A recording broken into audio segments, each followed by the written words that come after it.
Welcome to Hortonville High School for tonight's Fox Valley Association Girls Basketball Showdown between the visiting Kimberly Papermakers and the host Hortonville Polar Bears. Good Friday evening, everyone, and welcome back to the 2020 year as we do our first live stream of the new year. I'm Ricardo Arguello, part of the USA Today Network Wisconsin digital live stream team, hanging out as always with Brett Christofferson, also part of the USA Today Network Wisconsin digital live stream team, and bringing you those high-definition shots is a third member of our crew, Jim Rosendick, also part of the USA Today Network Wisconsin digital live stream team. And Brett, boy, what a way to kick off the 2020 season. We have a matchup of two teams, Brett, that respectively in Division I and Division II have high aspirations.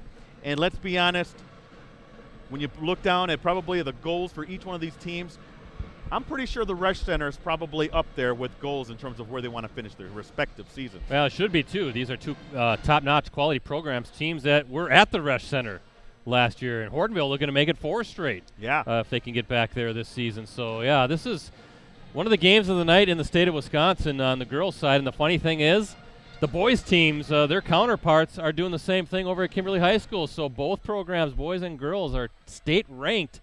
There's some good basketball going on in these two communities, and it's going to be a fun winter for sure. Yeah, and speaking of winter, it's pretty we don't have to worry about that because we're inside, obviously, but so far Mother Nature has cooperated for the most part. And we're happy to come here with, an easy drive out here on Highway 15, Brett. Yeah.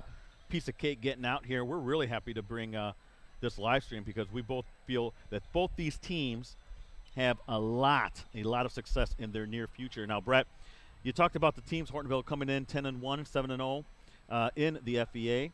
Kimberly 9-1 overall, 6-1 in the FVA. I'll start up with some Hortonville notes, Brett, if you don't mind. You can finish up with some Kimberly notes. Again, these notes put together so nicely by Brett Christofferson. What do we know about Hortonville? Well, they're ranked second in Division II in the latest WisSports.net state coaches poll, coming off a 64-48 non-conference victory over Reedsburg on Saturday as part of the Watertown Holiday Shootout. Now, Brett, interesting to note, the Associated Press first week of our rankings comes out next week. Okay. So just letting you know that you'll be able to use AP rankings probably next week from next week on. UW Milwaukee standout, UW Milwaukee recruit Macy McGlone led the way with a 22-point, 15-rebound effort against Reedsburg. She was 9 of 14 from the field. Also added 2 assists, 2 steals, and a block as Hortonville extended its winning streak to 10 consecutive games. Lexi Day added 15 points and 5 rebounds for the Polar Bears, while Leah Schmidt, she chipped in with 11 points. Now McGlone is Hortonville's top scorer at just a shade under 18 points per game, 17.9. She's shooting 63% from the field, 70% from the free throw line. Day is next at 10.6. Her 16 triples lead the team in that category. Morgan Draheim, St. Cloud State recruit, third in scoring at 9.6 points per game. Now McGlone is also Hortonville's leading rebounder at 8.5 per game. And Lyric Johnson next at 4.5. Cammie Pepler, her 6.1 assists per game, tops on the team. She's also a UW Milwaukee recruit. And overall, the Polar Bears are averaging 67.3 points and allowing 43.6. They're shooting 45% and limiting opponents to 39% from the field. Up next for Hortonville, home game against Oshkosh North on Thursday in a Fox Valley Association matchup. Tip-off scheduled for 7:30 p.m. Brett, what can you tell me about those Papermakers? Hey, Papermakers, they're ranked 7th in Division I in the latest WisSports.net state coaches poll, and they're coming off, this is a big one, Ricardo, a 57-55 home non-conference victory over Pewaukee on Saturday. That was part of the Kimberly tournament. Pewaukee, by the way, ranked 3rd in the state in Division II. So going hard against these Division II teams that are state-ranked, Hortonville, of course, being number 2. UW Green Bay recruit Maddie Schreiber scored 9 of her 12 points in the second half in helping Kimberly fend off the Pirates. The Papermakers led by as many as 12 points in the second half before Pewaukee rallied. Brooke Ellisted, she finished with 11 points for Kimberly, which included an 8 of 9 showing from the free throw line. Overall, the Papermakers were 20 of 25 from the stripe. And you know how much I love good free throw shooting. Marissa Murray added 10 points and 7 rebounds in that victory. Schreiber is Kimberly's leading scorer at 12.2 points per game. She's shooting 43%, and she's tied with Grace Kiefer for the team lead in three-pointers with 10. Murray is next in scoring at 9.1 points.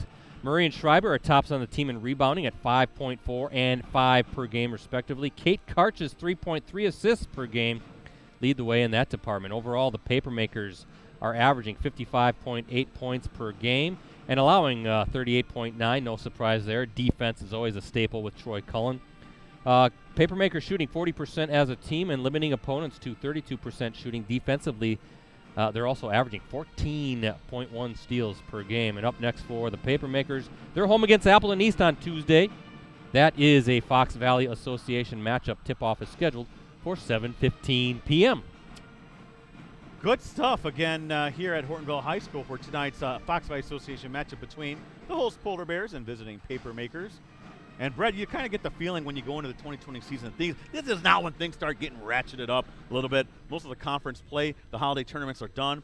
Conference play starts going into full swing, and we're going to kind of see perhaps a little separation here during the month of January. February, you kind of see the positioning up at the top of the conference finalized, and then obviously you want to get ready for the postseason at the end of February and into March. Yeah, there could be some fun races, in particular looking at the Fox Valley Association, both boys and girls side. I mean, girls side, it seems to be a three-team race, I guess you could say, between Kimberly, Hortonville, and Appleton East. Don't forget about them. We saw them 2 weeks ago when they took down Appleton West at Dick Emanuel Gym. That was a pre-holiday game. And then on the boys' side, you kind of got, well, I guess the threesome as well. Kimberly, Hortonville, and Nina. Kakana, a little bit of a surprise on the boys' side. Yeah. Some tough losses defensively. They got some get some things shored up, but don't sleep on Mike Shallow's Galloping Ghost by any stretch. I have a feeling they're going to get things squared away and be a tough out in Division II. Looking at the Northeastern, not quite sure how that's going to play out, and same with the Bay Conference. FRCC, I wouldn't mind checking out some of those games, especially on the girls' side. There's so much talent in that league. Bayport, the defending state champions, ranked number one again on the short list of teams to maybe contend for the title. Well, they did take a hit, though. It looks like Nagel is out for the year. Really? I did not hear that. Oh. Yes. So that looks to be bad. a tough loss. Yeah, it's tough for Bayport. They do have some other fine players, though. Yeah, they do, and I was thinking as a potential FRCC game, it would be kind of fun to see Bayport, and I know Green Bay Southwest have a game coming up in like a couple of weeks. Of course, Jaden Simmons, the standout for the Trojans, would be fun to watch her play. And then on the boys' side, there's some good stuff. Bayport boys doing well. De Pere, Kimberly boys and De Pere have a big game on a Saturday in a couple of weeks.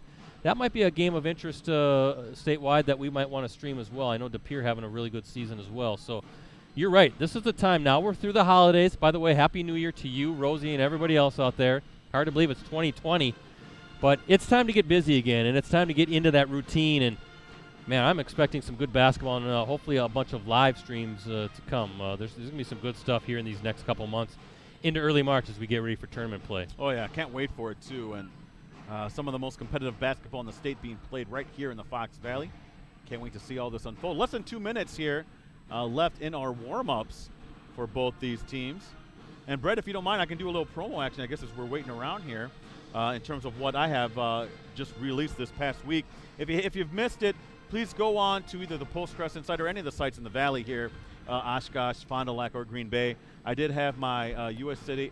It is USA Today Network Wisconsin. The all Fox Valley team, football team, I should say. So you had 900 guys on that about list. 900 guys on there, yeah. Isaiah Gash, the Player of the Year, and I have a first, second team, and honorable mention. So please give it a look over and see if you want to maybe yell at me for somebody maybe that I missed, Brett. Anybody out there who's listening right now. But I will also say that I also had the top 19 stories of the 2019 season. I want to thank you, Brett. You helped me out a little bit in terms of there's a lot of great stories there, kind of positioning which stories should be included and which maybe shouldn't have been. And that's also on the websites there, postcrescent.com. Is it greenbaypressgazette.com? Is that how it goes? Mm-hmm. Yep. And then it's thenorthwestern.com, fdlreporter.com. So check it out on any one of those sites. I look forward to seeing all of the puns with the 2020 year now and visions and all that stuff, right? I'm already sick of them. Yeah. It's just another year, right, Ricardo? A big thank you to our sponsor, Verlo Mattress Factory of Appleton, Green Bay, Oshkosh, Fond du Lac, and Sturgeon Bay. Their craftsmen manufacture your bed on site with unmatched quality and customer service. Be sure to stop in today for their New Year's mattress sale. I actually need a new mattress, Brett. Well, there you go. I might have to head over there. Verlo is your stop. Hey, I also want to give a shout-out to the good folks here at Hortonville High School. Sam Englund, yes. A new athletic director here in place. Great to meet him, formerly of I told him you're with the Nina Englund dynasty, right? We all remember the Englunds, and really nice person to deal with. He's been hustling to make sure that we got the stream off without a hitch. Also, the IT team, Scott and Lindsay, if you guys are watching on tonight's stream, we appreciate all the help you've given us to make sure we can stream again, what we think is one of the top girls basketball games in the state of Wisconsin here tonight at Hortonville High School. Just getting ready to hear our national anthem. As they're reading off the, the FVA Code of Conduct.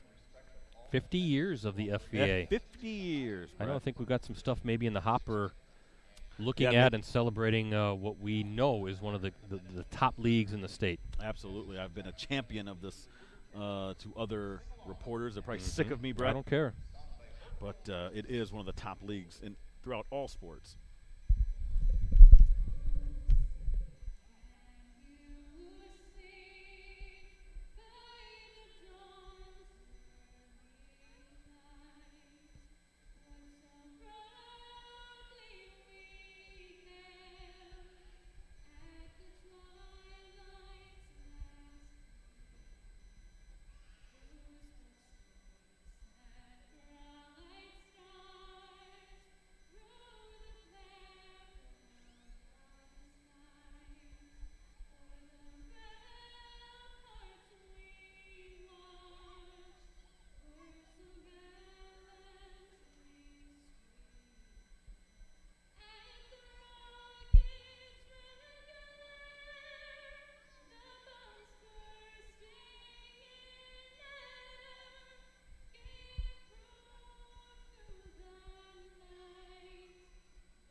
All right. Beautiful rendition of our national anthem as we're getting ready for the starting lineups for both teams here at Hortonville High School.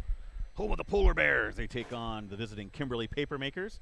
USA Today Network Wisconsin live stream. Again, I'm Ricardo Arguello hanging out with Brett Christopherson. And again, those high-definition shots brought to you by Jim Rosendick, Rosie, we like to call him.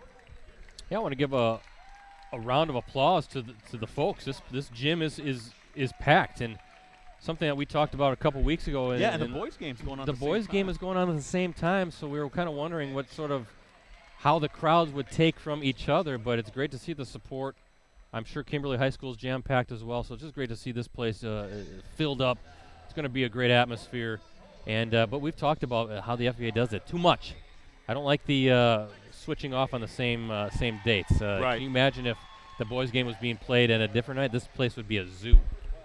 But and it's already packed here. I mean, it's a good crowd. Great crowd here tonight. So kudos to all those who are out here tonight. Looking forward to what's going to be a fun game. Yeah, Brent, I think it goes without saying. Last year, both these teams were at the state tournament. I would not be shocked if both are again. These are two of the very top teams in our area. Looking at the FVA schedule, we've talked about the Hortonville-Kimberly boys game. Hortonville number 3 in Division 2 on the boys' side. Kimberly number 5 in Division 1. But there's also another interesting game, Neenah at Appleton North. Neenah 4th in D1 right now on the boys' side. And Appleton North got Max Nelson, a really good-looking young player coming up, and Chris Kellett doing some good things. So some pretty interesting games going on. Also, Kaukauna Appleton West girls game. That's going to be very interesting. Craig Hawley's got some good stuff going on with Kaukauna. Kaukauna, the only team that has beaten Kimberly this season. Yes. A little bit of a surprise earlier in the year. I think that was the first game of the year, or one of the first games of the year, one of the biggest surprises. Yeah, I think Kimberly's on an 8-game winning streak. I think that was like, I got it in the game notes. We'll talk about it. But Hortonville, a 10-game winning streak. Hortonville opened its season with a loss at Bayport. So both these programs battle-tested, Ricardo, and they're ready for this one. I have a feeling it might be a little bit sloppy. Both teams love to defend, and it might be one of those types of games as Pepler controls the basketball for Hortonville, Ricardo, where it might kind of like a boxing match where there's some jabs here, jabs there, and we're going to see who really delivers that big roundhouse blow. Really early on here, I want to run through some of these starting lineups as a basket is good. That's Lexi Day getting Hortonville on the board quickly. So Kimberly, their starting lineup, Brooke Elstad, Courtney Pearson, Kate Karch, Marissa Murray and Maddie Schreiber, the UWGB recruit, as we have a turnover already by Kimberly. For Hortonville, their starting lineup: Lexi Day, Morgan Draheim, Macy McGlone, Lyric Johnson, and Cami Pepler. Both Pepler and McGlone, both UW Milwaukee recruits. Early on here, 2-0 lead on your Verlo Mattress scoreboard.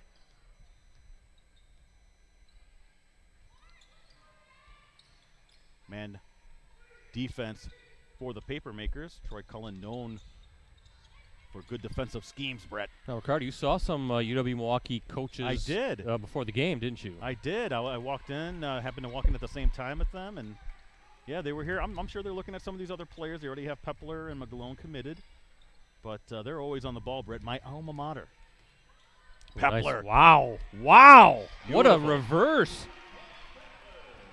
Hey, you can see why she is one of the top recruits in the state. Pepler, 4-0 lead for Hortonville. Here's Schreiber. Left hand, no good. They said it was knocked out of bounds. Yeah, I think Lyric Johnson knocked it out of bounds. Pretty good defense Yeah, against great defense by her. the Green Bay recruits. So Schreiber and McGlone will be facing each other at the next level on the Horizon League. Boy, there's a lot of college talent on this floor tonight. I believe Draheim, isn't she going to St. Cloud State, exactly. Division II? So Some of these other younger players probably getting looked at too by Milwaukee. That is a foul. that might be on. Pepler, I think. It is on Pepler. Pepler looks a little taller. I think she might have had a little bit of a growth spurt. She seems a little taller anyway. She's been a great player for Hortonville the past few years. I should say her freshman year, as that one is up and in. Kate Karch at the stripe. I talked with Pepler in the offseason, Brett, when she committed to UW Milwaukee. Felt very good about the decision to get it over with right away. Yeah, that's Continue her early. career. Yeah. And I was putting the game notes together and looking at that. I was like, wow, okay, she's recruited, or she's committed already, so good for her. And good to see that the kids are going to stay in state. Absolutely. Even you look at Maddie Schreiber going to Green Bay, but she had offers from Milwaukee and Wisconsin. The Badgers wanted her as well, but it's just fun. We've talked about it numerous times in the past 2 seasons, just on the girls' side, how much talent there is in the Fox Valley. And here's a steal as the Papermakers and Schreiber with the basketball looking for some help. Good ball movement. Nice take by Murray. Murray, yeah. What are they going to call? Offensive foul. Well, Brett, you also mentioned some of the talent, and we Taylor Lauterbach, Appleton West, going to, is it Kansas State, right? Yes. K-State. So yet another Division I prospect or recruit, I should say, for the Fox Valley Association.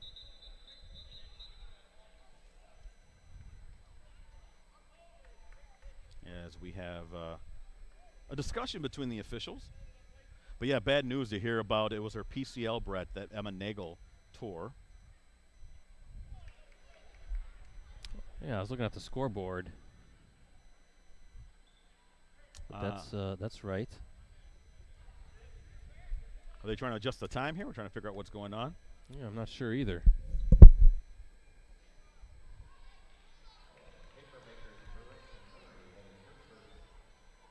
Adjusted the foul to Murray having the foul. Play resumes here, and Hortonville now takes over. They're leading 4-2 on your Verlo Mattress scoreboard with 15:48 and counting left in the first half. Look at that fancy dribbling by Draheim. Draheim. Defended by Karch. Here's McGlone taking it up. Can't finish, gets her own rebound. Misses again, and that rebound goes to Karch.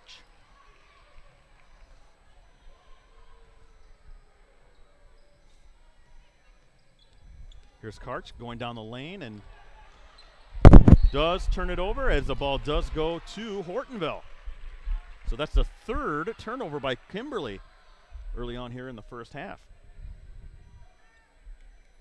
Still a 4-2 lead for the Polar Bears.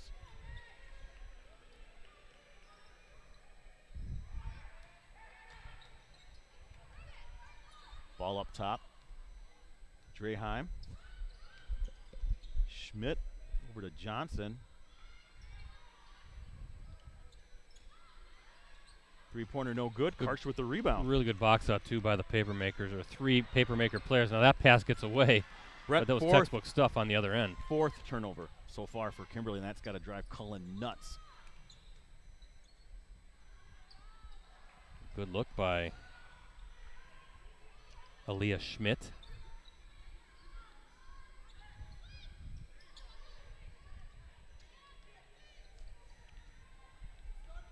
Nearing the 14-20 mark here in the first half. Again, still 4-2 lead for Hortonville. As Schreiber kicks it out, 3-point basket is good. That is number 10, Brooke Elstad. A nice addition to the Papermakers. Yes, the Oshkosh North standout, transferring to Kimberly in the offseason. A standout softball player. We saw that last year, Brett. As a foul is going to be called, I believe it's going to be on Karch.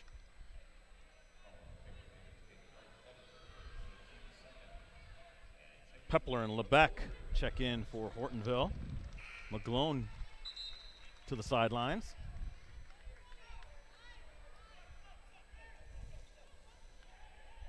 A 5-4 lead for Kimberly. The 3-point basket by Elstad.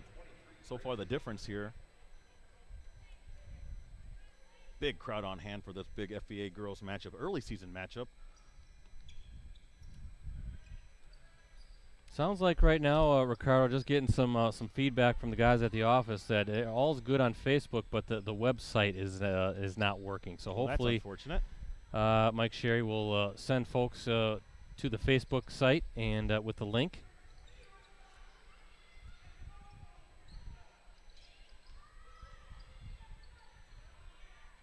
Not sure what the deal is from the website side of things. Wow! Couple acrobatic shots for Cammie. She has to be one of the best girls to finish there at the end, Brett. She's so strong to the hoop. Fearless. Look at that. Right-handed layup.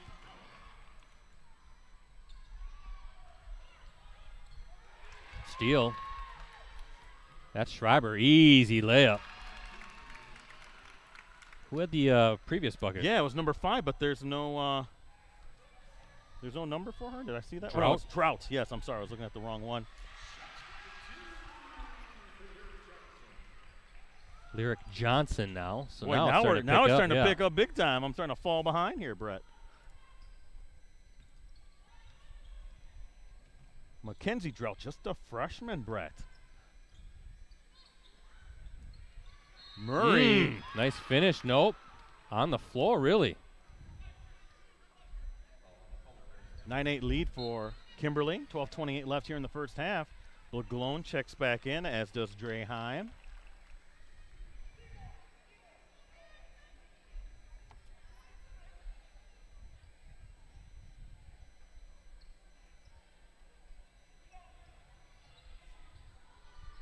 Elstad trying to get it inside to Schreiber. Drought loses control, and that's a turnover. Oh, she gets it back, though. Exactly how they drew it up, Brett. Yeah, right. Well,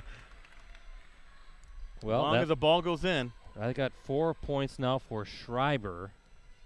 11-8 lead for the Papermakers. Again, hopefully everybody's able to join us on a Facebook site. Tough drive, good block. That was Pepler, but it was blocked by Mackenzie Drought. Well, she looks really smooth out there, Brett, for a freshman. Murray inside. Boy, they're double teaming yes, Schreiber, but she's good post up. Look at that finish. Working hard. Schreiber now a chance for the and one. Textbook post up. Just really opened it up, sealed off the defenders. Tall enough, a good entry pass to get it to her.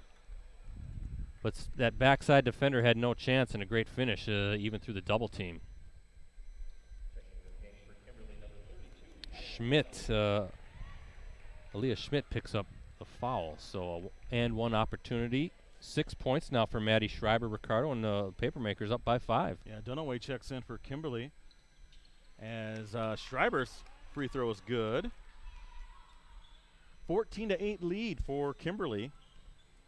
Brett, right now they're on a 9-2 run. They trailed at 1 point, 6-5.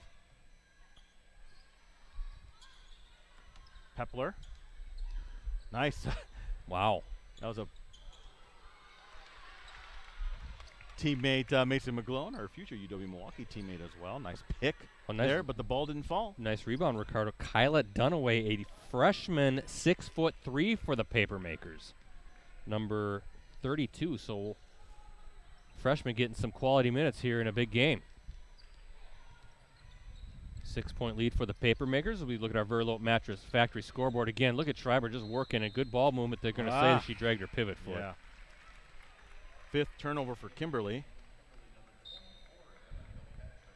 Again, we apologize. Of course, I'm apologizing to folks that can't hear me, but sounds like, and it could be a firewall issue that we were kind of trying to work around here a little bit at Hortonville High School, but it is streaming on Facebook. So anybody on Facebook is Hortonville breaks the press easily, but anybody on Facebook watching this that knows of folks watching on postcrescent.com, just send them to the Facebook page. Everybody's on Facebook these days, right? Absolutely. Nice job by Drought. Boy, she's been active. Just a freshman herself. Little scoop shot, leaner, and good save. Almost. And we're going to get steps again.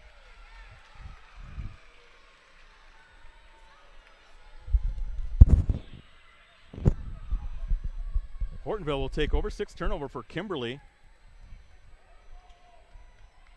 10:32 and counting left in the first half on your Verlo Mattress scoreboard. 14-8. Kimberly leads Hortonville. So I guess what happened, folks, is because the stream started and stopped, it won't restart on our site. We had a little bit of a hiccup right when we went live. So folks should go to Facebook, YouTube, the USA Today Network Wisconsin YouTube page, or go to Vimeo directly, or download the app and search USA Today Network Wisconsin. So thanks, Rosie, for feeding over that information. That's too bad.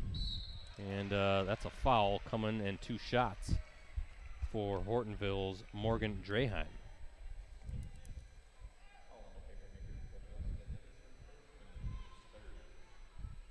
Draheim to the free throw line, shooting 2 for Hortonville. Definitely a nice addition when you think of Troy Cullen having Brooke Ellisted coming from Oshkosh North. Very good athlete on that championship softball team. And a transfer now, and a heck of an athlete. Draheim good on our first.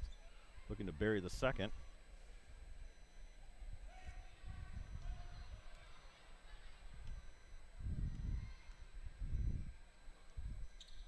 Converts on our second. 14-10 lead now for Kimberly. We're near the 10-minute mark here in the first half. Hortonville with the full court press. Kimberly nicely defeats it, and able to pull that rebound down. Kilpatrick keeps it alive for Kimberly. Oh, nice feed. Great look inside. Excellent pass. Karch to Ellisted. Draheim, and she'll be going for trying to convert the conventional 3-point play.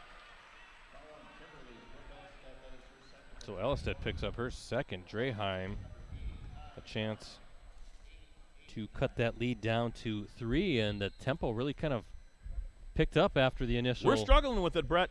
You know what's tricky? When 2 teams that wear red. Yeah. Got to remember Hortonville white, Kimberly red, and then trying to navigate some of those technical issues tonight. It happens, but there are other options to watch, and hopefully the guys at headquarters can. Oh, look at that rebound by McGlone. Yeah, her first bucket of the night after Draheim missed. So, but hopefully they can let the folks on the chat know what's going on and where they can access the stream of this big game. Wow. Brett, 7th turnover for Kimberly. Too many. But that McGlone putback, Brett, pulls them to within 2. 16-14 lead for Kimberly with 9:37 left here in the first half. Hortonville High School, beautiful facility. Updates here, Brett, 2014. Yeah, you still think of Hortonville, at least I do, as that small community. It's not anymore. Oh, nice no. steal. That Karch. Oh, nice little jump stop to boot. Really well done by Kate Karch. She's got 4, creating offense from defense. But to finish that thought, Hortonville's not so small anymore. I mean, the facility, Aiken Field just across the way, a beautiful football complex now. Wow! Getting a little physical underneath. I love Card. She's really a physical player, Brett. Does a great job of positioning her body to get those rebounds because, let's be honest, if you look at Kate Karch, what is she? They generally list her at 5'4", Brett. Both teams now with 4 fouls apiece as we're at the midway point of this first half. 18-14, Kimberly with the lead as we look at our Verlo Mattress Factory scoreboard. And there's that pressure defense that we've seen from Hortonville over the years. Good trap, and that was a travel, yep. Excellent double team forcing the turnover.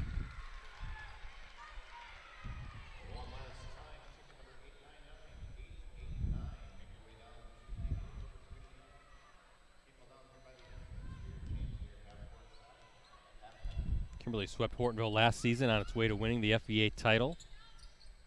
Papermakers followed a 64-52 victory, and that's a turnover? It is. Yeah, Papermakers 64-52 victory in the first meeting last season. They followed that up with a 72-48 win in the second matchup. Both teams ended up qualifying for the state tournament. Of course, Kimberly fell to eventual state champ Bayport in the Division I semifinals. Hortonville fell to eventual state champ Beaver Dam in the D2 state semifinals. Bayport and Beaver Dam, by the way, ranked number 1 and 2 in those respective divisions again this season. Yes. And we've talked about that from Hortonville's side. Sometimes they have to play Beaver Dam before they can get to the Resch Center. What a program that is, not too far down the road on Highway 151. Again, almost like a triple team as they're trying to defend Maddie Schreiber. Feels like she's been playing at Kimberly forever, Brett. She's a junior. I think the same with McGlowan, too. Yes. She's been around a long time, Actually, it seems like. did I say she's a junior? Yes, Maddie Schreiber's a junior. But, yeah, you're right with McGlowan. We're going to say the same thing with Cammie Pepler when she's all Yes. done with her standout career here at Hortonville.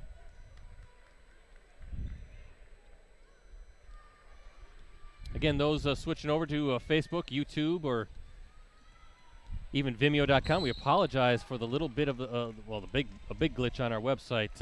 Apparently, we had a little bit of a technical issue where it just had a hiccup where it had to restart as we were going live, and that must have knocked something out on the web side of things. But glad you can check it out on the Post Crescent Facebook page. He's Ricardo Arguello. I'm Brett Christofferson, and not joining us tonight because he's with the masses, the people. He's Jim with Rosendick. He's That's battling right. it. He's battling the bleachers tonight. Usually he's up here with us, but the windows are kind of small up here in the wrestling room. Remember, it used to be that big curtain? Schmidt for a three-pointer. Aaliyah Schmidt, 5'7" senior guard from the wing, not afraid to let it fly, and we got a 1-point game. Beautiful give and go. That was Pearson to Drought.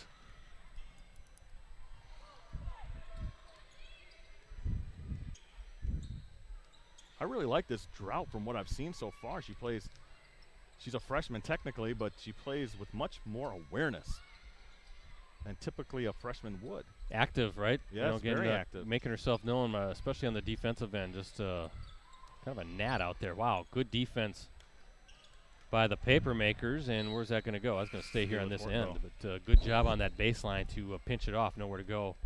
And almost forcing the turnover, but it's 20-17. Papermakers with the lead, 7:22 to play in this first half as we look at our Verlo Mattress Factory scoreboard.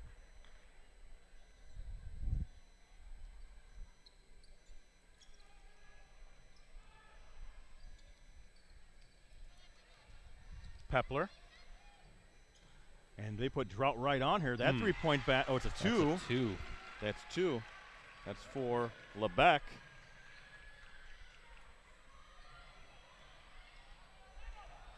One-point game. As that one's knocked away.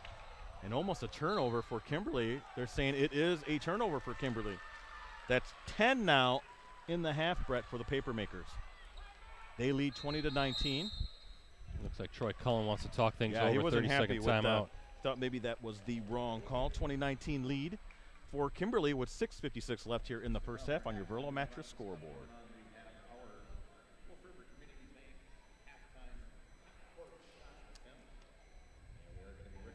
Well, we know already, Brett, what our next week's game is, if you want to let the audience know. Well, yeah, we're gonna look at the Kimberly boys next week, as it's the battle for K-Town. Kimberly and Kaukauna boys matchup next Friday night. You know, tip time somewhere 7:30, 7, in that range. Whatever happens with the JV game, we're a little bit late coming on tonight because the girls' JV game here went into overtime, and Hortonville ended up winning that game. Hey, I just got word that, look at that, the Badgers take down Ohio State tonight, 61-57 in Columbus. That's a big win for Bucky and Greg Gard. I haven't been following college basketball Ohio yet. State, I thought, what they ranked, Rosie, 5? That Big Ten's going to be wild this year. I don't think there's a clear-cut dominant team, and that's a good win for Wisconsin. Of course, the Badgers took one on the chin. Well, I guess it was a kind of a gut punch, losing the Rose Bowl by 1. Too many turnovers for the Badgers in that one. You know what took a gut punch was Ohio State taking a gut punch in that, semifinal to Clemson. That's going to be a fun game, LSU and Clemson, two outstanding quarterbacks and teams going at. But, yeah, congratulations to the Badgers. I just figured they struggled so much outside of the Kohl Center that was a foregone conclusion that they were going to lose that one. I wonder if all the Greg Gard critics out there might be quiet on Twitter tonight. Boy, folks get so cranky with coaches nowadays, don't they? Well, it's just with Twitter, you get an open mic yeah, to blast an your open nonsense. mic, and you don't ever have to put your name down, do you? Nope. You can hide behind an alias and a fake picture. Put your real name out there and your real face. And they're going to call that on Draheim. As Drought goes tumbling to the floor. 2019 lead for Kimberly over the host Polar Bears.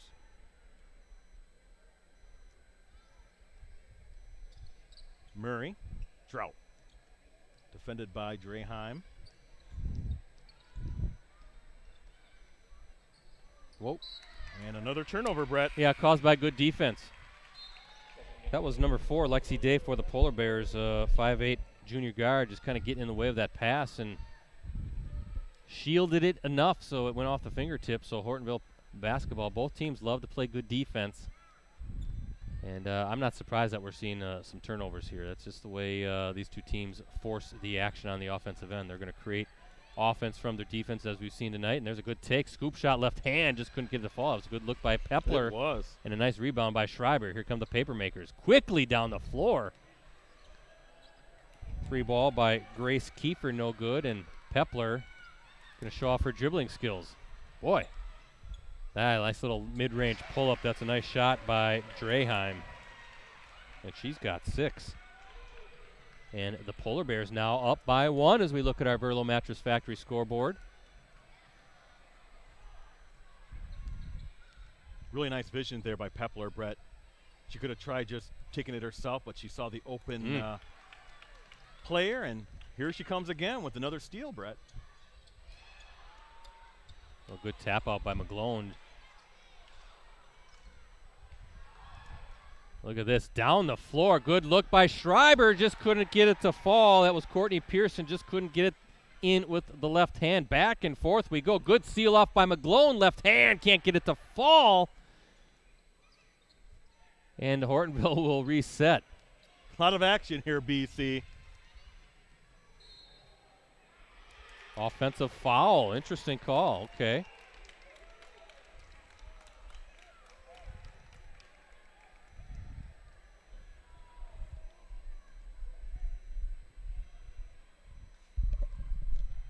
Must have saying got it with a push off, and that's going to go against McGlone, her first. So 17 fouls now for the Polar Bears. Kimberly with 5 as we're under 5 minutes to play. Something to keep in mind as we start thinking about free throw shooting, bonus stuff.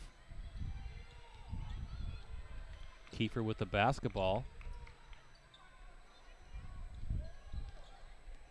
That's Mackenzie Drought, and they're going to get steps. Good defense, though. How many turnovers? 12. Is that 12 for Kimberly? Mm-hmm. 21-20, Hortonville with the lead. Hortonville hasn't exactly been clean either. I have them for 6. There might have been a 7th one that I didn't catch. But yeah, definitely Kimberly's turnovers is a little shocking because they are within 1 point of the Polar Bears. Oh, good little move by Pepler. She just couldn't get it to finish.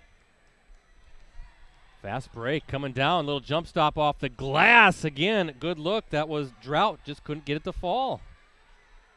And back the other way. Pepler bounce pass. Nice to Lexi Day.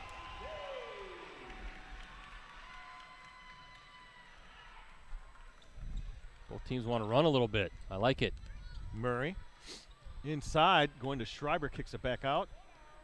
That's Pearson. I think I just heard Troy Cullen say slow down a little bit. As Schreiber, no way. She's going to take it baseline. Strong move by the Green Bay recruit. Left hand up and good. Day again. Mm-hmm. Day's got 6. And we have a timeout. Looks like a full timeout for the Papermakers. A lot of action going on, Brett. 25-22 is your lead for the hometown Polar Bears. 3:35 left here in the first half. Big FAA matchup. Both these teams near the top of the conference. Game's going back and forth. We just need a guy to operate the scoreboard now. Tough to keep up. Just kind of looking at the scoring column. Day with 6 for Hortonville. Draheim with 6. Pepler with 4. And looking at Kimberly, Schreiber with 9. Ellisted with 5. Drought with 4. Karch with 4. And right now, Hortonville is on a 6-2 run. Polar Bears, as we said, have advanced to state each of the past 3 seasons. By the way, Hortonville's last victory over Kimberly, Ricardo, came during the 2016-17 season. Actually, a 66-58 win right here. That was February 16th of 2017, so it's been a while. Right now, McGlone, I have her just with 1 bucket for the Polar Bears, but she's reached double figures in scoring in every game this season for the Polar Bears. Her season high, Ricardo, that's a 28-point effort. That was a 71-50 win over Kaukauna on December 10th. She has scored at least 20 points and grabbed at least 7 rebounds in 5 games so far. Top rebounding game is 18, which she tallied in a 78-54 victory over Neenah on November 25th. So a double-double machine for the Polar Bears. But right now, Kimberly doing a pretty good job, at least holding her down on when it comes to scoring. Nice drive, baseline, good move. That's Emma Kilpatrick for the Papermakers. And that ends the drought. Yeah, the upper half of the FVA is really talented, but we talked about Appleton East. We saw them earlier this year. Great players on that team as well. Well, you can just see the talent on both sides right now in this game, and you can see why they're highly ranked, Divisions 1 and 2.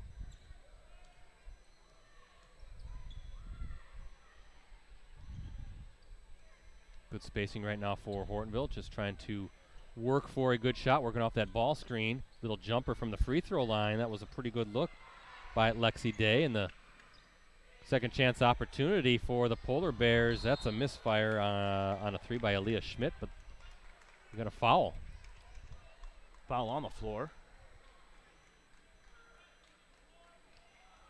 That's going to go against Kilpatrick. So that's the 6th team foul for Kimberly with 2:30 to play.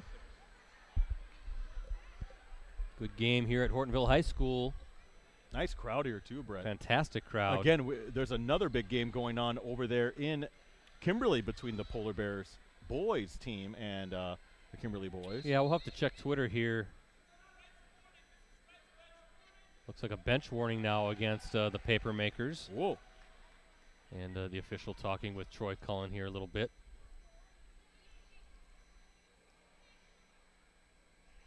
Intensity's ratcheting up here. Like you said, it's January. Yeah, this is now when things start getting into the big mode for conference play. And that determines some playoff seeding, Brett, as we all know, very, very important. When you look at the girls' side, they started earlier this season, so they're yeah. I mean, you look at what we got one. I forget which is who's 10-1. I think that's Hortonville. 11 games in. 11 games in. Yeah, halfway through the season. Hard to believe it. It's only January 3rd.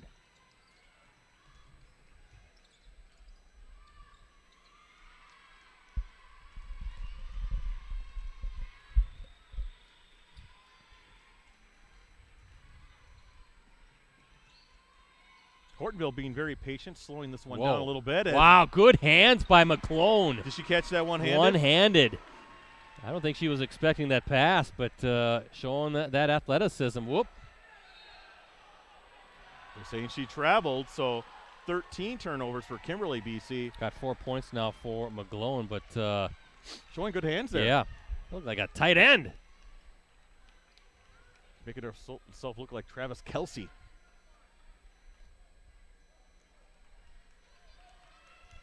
.148 left here in the first half. Brillo match a scoreboard. Hortonville 27, Kimberly 24 in this FVA showdown between two of the top teams in the FVA. Again, Appleton East right up there with both of these teams as McClone. What are they going to say? Foul on the floor, so Okay. a bonus coming up. But I thought it was a pretty good leaner. Kimberly wanted to travel, They but did. I thought she held her pivot foot. Have to take a look at the replay, but just enough patience and try to lean that shot in, but instead McClone going to the stripe. The foul is on Marissa Murray, her second. And again, now both teams in bonus with 17 fouls apiece.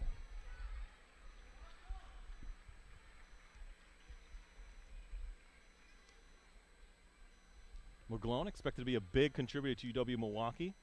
You don't see many girls with her height that skilled, Brett.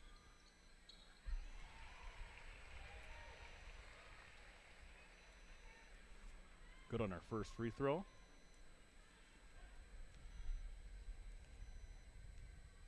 (28-24) lead for Hortonville as the second free throw up and good. Nice form, Brett. You would be proud. We all know you got the form everyone wants for Christmas, BC. Good steal. Pepler feeds it. Nice up. Good teamwork, and that's McClone with a bucket off of the turnover. She's got 8.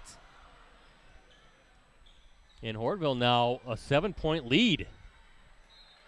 Well, those turnovers are starting to pay dividends for Hortonville. Brett, that's 14 turnovers for Kimberly. Well, I can imagine Troy Cullen is going to talk about that and stress the importance of taking care of the basketball here when we hit halftime. Get ahead of yourself, my friend. Oh, good trap, good double team, and there's another one. Oh, good hands.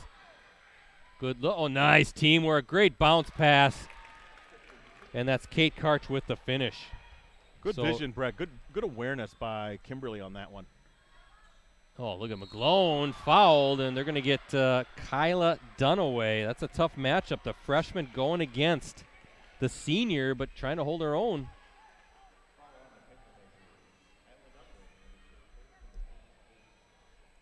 And McClone starting to get it going offensively. Again, she's got 8, looking to get that. Boy, she just had 2 points not too long ago. Yeah, and trying to hit double figures again as she's done in every game so far.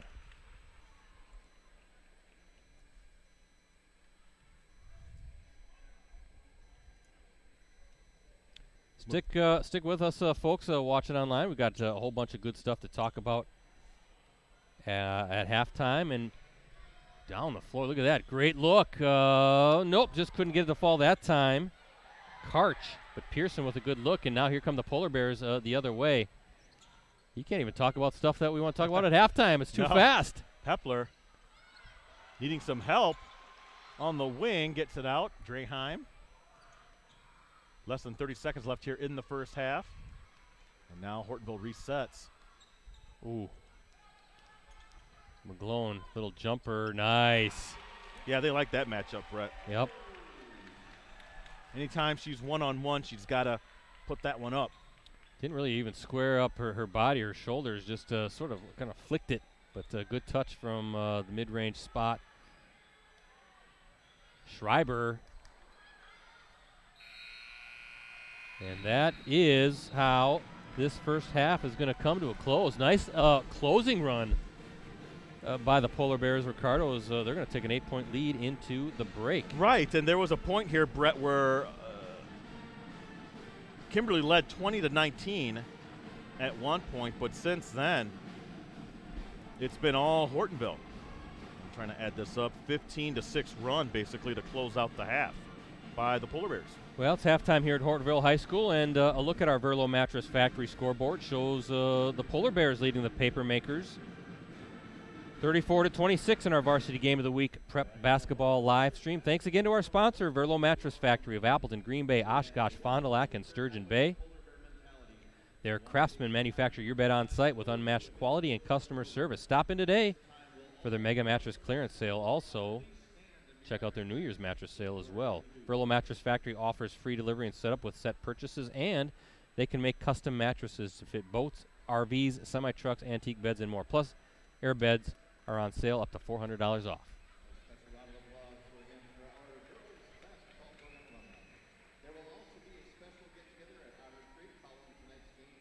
Whole bunch of stuff coming up digitally.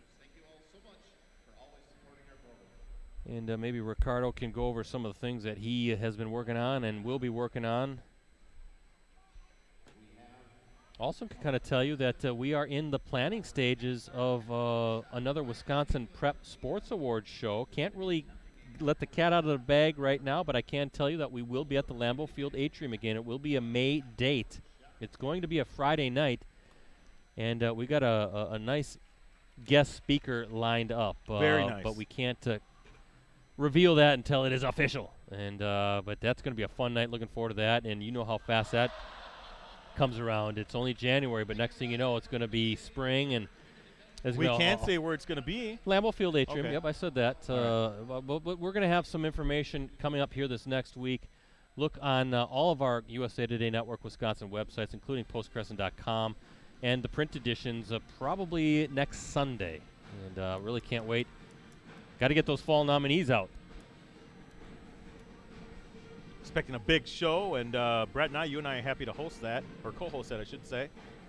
But one of the many things that we bring here in the Valley from USA Today Network, one thing that we do locally, I guess, Post-Crescent-wise, is the Varsity Roundtable every Wednesday at 7 o'clock. That's our online high school sports talk show. We'll be redoing that. We were off the last 2 weeks. We'll be rejoining that weekly, schedule. Yeah, we used to do a podcast, too, but we kind of stopped doing that. No, we will be doing it. Oh, we are? Yes. Now, can I get to it? Okay. I was just doing the roundtable. The podcast, which we do Thursday mornings, I should say, around 11:30 or 12, will be out again. Brett, we have a lot to talk about on the podcast. That's why we got to get back started, get back on the grind. Basketball's heating up, and we have a lot to talk about. So that'll be the R&B show, the only podcast dedicated to high school sports in the Fox Valley. It's been off for about 5-6 weeks now, but we'll be getting back on the grind. That's coming up next week. You can find that on iTunes, Stitcher, and Google Play. What else do we have, Brett? I think that's it for me. Oh, no, how could I forget? We have our Fab 5 coming out. I want to say next week. Rosie's working on it. I saw Rosie working on it the other day. Next week it should come out. The top players to watch as we go into the bulk of the conference season, Brett. So look for that. Brett, Rosie, I got to get you all the info that you need to finish those up. And then, how could I be remiss about, again, talking about our all-area volleyball and football teams. You can find those on postcrescent.com. Not only do they involve the Post Crescent coverage area, Brett, it's all the Valley now. And, it's very a lot of discussion going on about that team, Brett, both the volleyball and football team. So, it's – You getting some emails? I'm getting some emails. Some people felt certain people should be on there. And, okay. That's what it's all about, discussion, Brett, and I'm very civil about it. I'm a very nice guy. And I listen to everybody's complaints. It's a little different this year when you include the All-Valley team. It's not just an all-Post-Crescent Appleton area team. It includes Green Bay coverage area, Appleton, Oshkosh, Fond du Lac, right down the I-41 thank you, corridor Brett. there. So, and that's just how it's going to be. Also, top 19 stories for 2019 that also involve not just the Valley, but also the Wausau area, the Central Group we call them, Wisconsin Rapids, Marshfield, Stevens Point, and Wausau, and also Sheboygan and Manitowoc. So that was recently released. I want to say it's going to be out today or tomorrow. I saw the online version already out last night. Yeah, and thank you, Brett, again. Brett helped me kind of determine which stories should be on there. Both you and Mike Sherry provided some input on that. That's always one of those kind of interesting things. I don't want to miss anything, but also you kind of figure out, well, what stories deserve to be on there, you know? And what's the top story? You don't have them ranked. I didn't have them ranked. But if you had to rank them, you know what I would pick? I would pick Bayport beating Kimberly in the state semifinals. That's Bayport looking so many times to get to Madison. They finally did it, and that snapped Kimberly's 6-season streak of getting down to Camp Randall. Well, I don't know if I had a particular one that I would have put top, but I know that one of the ones that I was thinking about was the Brooke Jaworski. Yeah, the that's a big one, too. Wausau West track athlete. We were all waiting to see how she was going to perform at the track. Were you also there, Brett? I was there as a fan. Yes. My son so made you it, wanted to see her yeah. perform, and unfortunately she pulled up injured in one of the prelims and wasn't able. This is a woman who should now. She's competing at the University of Texas. She should now be considered for Olympia. She could be a future Olympian. And which wouldn't be the first one from Wisconsin? What do we got? Our buddy, who's Kenny Bednarik, might be also in a future Olympian. So man, a lot of great talent in the state. Oh, it's great, especially when you get to lacrosse. Watch all those fantastic athletes, and I think something's coming up for me in early June where I'm not going to be able to make that trip to state track again. So you're going to have to find somebody else to. How convenient. Yeah, BC. Isn't that something? Huh? Yes. Maybe somebody at headquarters can head down to lacrosse, and I'll just kind of kick back and relax that weekend. But yeah, that's what we have on tap. So and don't forget about Clubhouse Live on Mondays. Now the playoff edition. That's our weekly Packers show. That's Mondays at 6:30 p.m. At the Clubhouse Sports Pub and Grill inside the Red Line Hotel Paper Valley in downtown Appleton, Wisconsin. And it is hosted. Oh, but before I continue, I just Carrie on our Facebook stream. Brett and Ricardo, give a shout out to my niece Kate Karch for her 18th birthday. Happy birthday, Kate! Happy birthday, Kate! Hey, it's my birthday today too. Hey, Ricardo's birthday. So Kate's now my favorite player on the Kimberly basketball team. January. Happy birthday to you! Thank you, my I should have known that. I saw that on Facebook. I was going to. Yet another revolution around the sun for me. Yes, sir. What are you, 40? 45. That's it, huh? Yep. Well, you're only 2 years younger than me right now. Yeah. We're still so young and spry. Yeah, but anyway, right. Happy birthday, Kate. Happy birthday, Ricardo. Thank you. And let me finish that thought. Clubhouse Live Mondays at 6:30. Again, at the Red Line Hotel Paper Valley. It's downtown Appleton, Wisconsin, specifically in the Clubhouse Sports Pub and Grill. I co-host it. You co-host it. As a Bears fan. That's right. Rosie's part of the production crew, but the star of the show is none other than Green Bay Packers running back Aaron Jones. This past Monday, Aaron had rookie left tackle Elton Jenkins on. The big show was jam-packed. Everybody's pumped. Everybody's ready now. It's playoff time. The Packers 13-3 and NFC North champs. But check it out. We give away prizes. Admission is free. It's first come, first seated. And we'd love to see you there. It's been fun to get to know Aaron. His mom and dad are typically there, and just a good guy. And what a season he's had, right? 19 touchdowns to tie for the league lead overall. 16 rushing touchdowns tied for the league lead. Outstanding. 1,500 total yards, including almost 1,100 How was he not rushing. all pro? He didn't even get a vote. Not as a running back. Not just him. Zadarius Smith didn't get a vote. Unbelievable. Okay, I don't know. Sorry. That could serve as some motivation here coming up in that divisional playoff next Sunday. But yeah, we're still gonna have a show on Monday with Aaron, even though there was a bye week. But there's still guests to get to know. But again, if you can't make it though to a show in person, you can always watch it live online at postcrescent.com, all of our USA Today Network Wisconsin websites and Facebook pages. And give us a like at facebook.com/clubhouselive. So waiting to hear from Aaron about this next guest, and who knows? It's always tricky come playoff time, though. It's tougher to get guests this time of season, this time of year, than it is during the regular season. So it's very possible that Aaron might just come by himself, but I think that's name enough to check it out, and he's very gracious. Also, if they do happen to lose next Sunday, then he would just come that following Monday. Would that be our finale? That's the week following. No, then we always do the extravaganza right. edition. So we're locked in for at least 3 more shows. It's going to take us, and if the Packers win, that'll take us almost through January. So we've been going since August. Always fun, and we can't wait to see what happens here down the stretch. Man, your phone's just blowing up with text. Yes, there's some domestic things going on with my family that people are always updating. I have a lot of family members, Brett, my friend. Yes, you do. So everyone's alerting everyone and keeping everything in the communication good.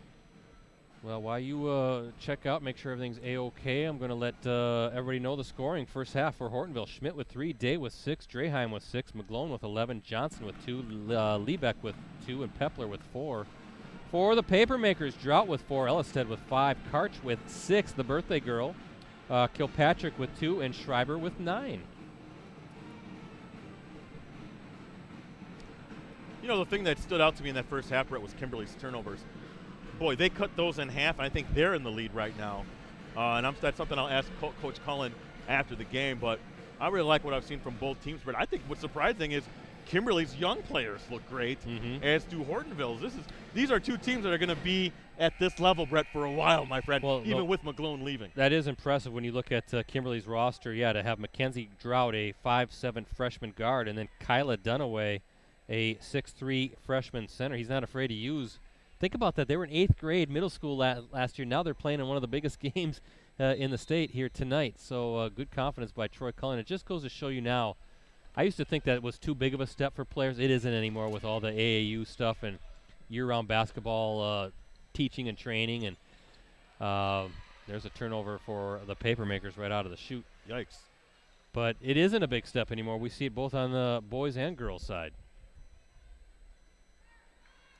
But again, the big game, Hortonville trying to maintain its lead in the FVA. They are 7-0 coming in. Kimberly 6-1, and both state ranked in the state coaches poll.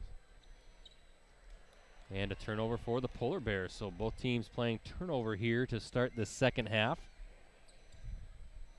34-26, Polar Bears with the lead as we look at our Verlo Mattress Factory scoreboard. And there's a good look wide open. Just couldn't get it to fall.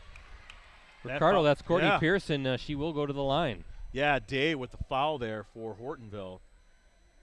But Pearson probably frustrated a little bit. Brett, she didn't get that easy bunny to go in. Sometimes those easy ones are the most difficult, BC. So Pearson looking for her first points of the night. And hits the first. Appreciate everybody checking us out tonight on our Facebook, YouTube, and Vimeo channels. Again, we apologize for that website snafu as Pearson goes. Kind rim there. Let the second one fall. She's got 2 now. Every now and then, we've been pretty locked down with technology, but it is technology, right, Ricardo? Absolutely. Every now and then there's a good double team, but we can we're at the mercy of how technology is going to treat us. Brett's not as reliable as you, my friend. I'm like clockwork. McGlone, look at that nice spin move. Getting up, left hand, no good. Reaching over the top, they're going to get her from over the back. She did a good job, though, sealing off the defender, using her hip and creating space. Just couldn't get it to fall. And, yeah, a foul on McGlone. I believe that is going to be her second. 2 team fouls right away for the Polar Bears, a minute into the second half.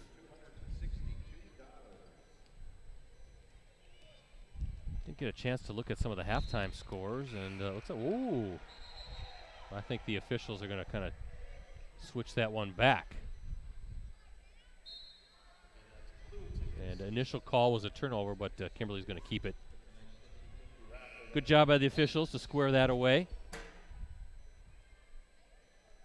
Again, next Friday will be our next Varsity Game of the Week live stream. We'll be at Kimberly High School, Jack Whippick Court, for a big boys game, the battle for K-Town, Kimberly and Kaukauna. Murray, left hand, no good. Good rebound by Lebeck.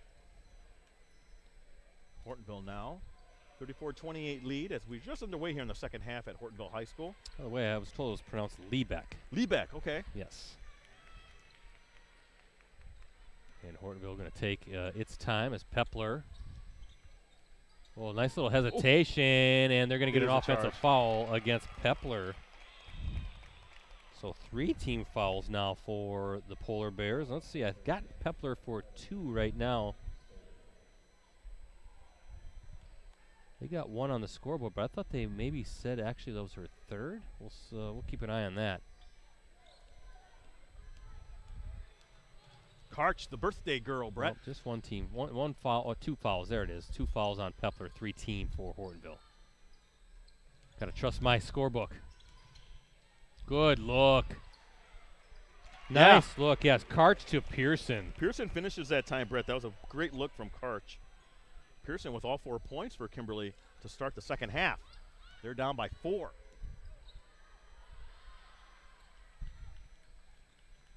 Day blocked from the back. That's Pearson. Pearson in a very active second half. That's another Both turnover ends. for Hortonville, Brett. They had 3 to start the second half. Pearson. And there's another Kimberly turnover. Yeah, Lyric Johnson got in and swatted it away. She's going to go coast to coast and get it to fall. Good finish. Johnson, a couple buckets, and do we have a timeout? Yeah, Lyric Johnson's really the athletic player. I mean, she's one of those girls that that really stands out when you see her on the court. She's, see what they list her at, 5'9", sophomore.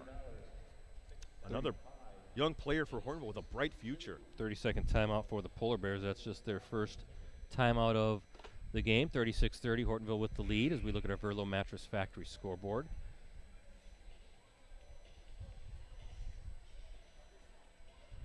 .30 lead again for Hortonville.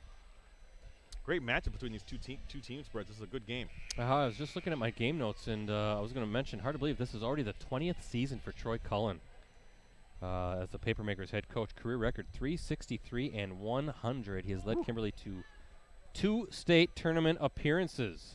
Brett, if you do that, the math on that, can I do the math on that? It's about 18 wins a year. That's pretty good as a season, isn't it? Yeah.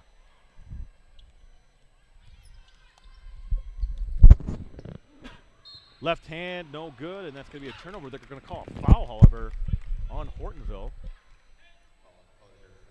That's on Lyric Johnson, so Kimberly will be able to reset. Well, 15:23 left here in the second half. Brett, you all right over there? I'm okay. Just a little tickle in the nose, but something to keep in mind. Already 14 fouls for the Polar Bears. Pearson to the wing. There's Schreiber. Good ball movement. Yeah, Murray kicks it back out. She's looking to anyway. Nice from Schreiber. Smart. No need to take it in. That's what a 10-footer or so, and she can knock that down in the paint. So good job by Schreiber. She's got 11. McGlone looking to check back in for Hortonville. That was almost disastrous there as a missed pass, but Hortonville able to recover. Right hand basket, no good, or attempt, I should say, no good. And there she is again, Brett. Brooke Elstad doing a fine job for Kimberly. I'm sure she'll play a big part on their softball team, Brett. That's Murray from the corner, nails it. And look at this. Papermakers have quickly erased that 8-point deficit. Murray's first bucket is a triple. Day. Wow. What an answer. Yep. She's got 9, and she answers with a triple of her own. And there's a steal. Didn't go anywhere, however, as on being able to finish. But now, did I say her name right? Is Liebeck? Liebeck, Emma Liebeck. Not able to finish on that steal. Third turnover for Kimberly in the half.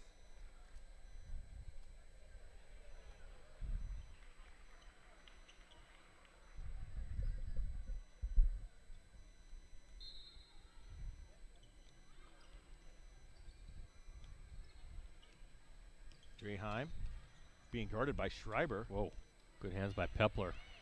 Thought that one was going to sail out of bounds. Yeah, that Pepler-Karch matchup is also a good one to watch. Is. Nice pick by McGlone as Pepler.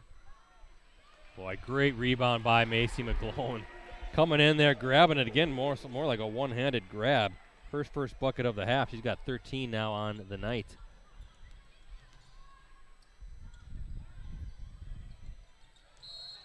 Good trapping defense. They're going to call a foul, however, on Dreheim. 15 foul against Hortonville, so those fouls starting to add up. Yeah, Coach Racka not happy with that call. As Murray will inbound for Kimberly. Dreheim picks up her second now for the Polar Bears as Celeste Ratka. We haven't talked about her too much tonight, but boy, successful run she's had at her alma mater, right? Remember, she was an all-stater, third-team all-state selection as a senior. Valley 8's Player of the Year. Back when she was known as Haywish. Yeah, Celeste Haywish, her maiden name, and she averaged 18 points, 7 rebounds per game as a senior. Remember, Hortonville was small enough back then to be in the Valley 8. Yeah. Good seal off, but just couldn't hold on. That was Schreiber.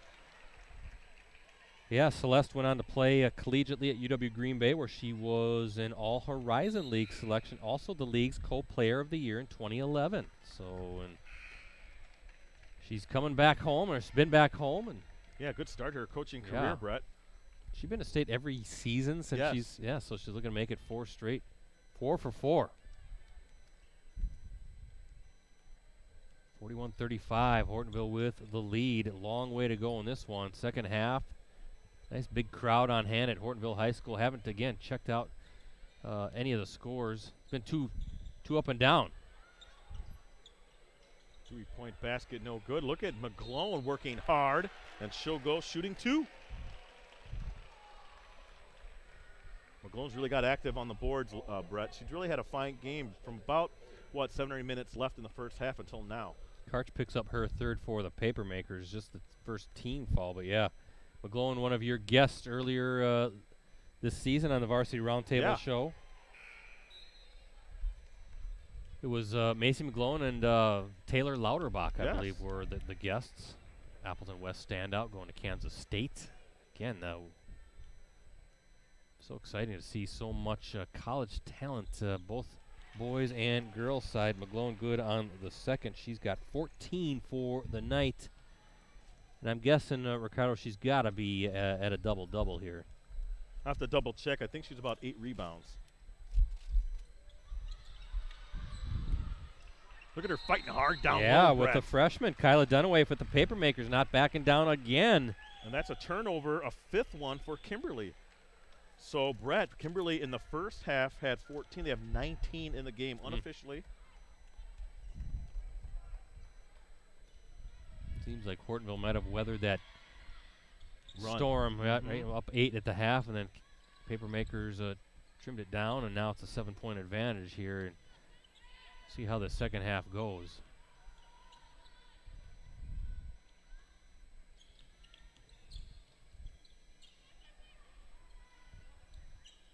Good defense for the Papermakers and good patience right now for Hortonville. Pepler to Johnson. And good job not just forcing the issue, staying patient, trying to get it inside in that post.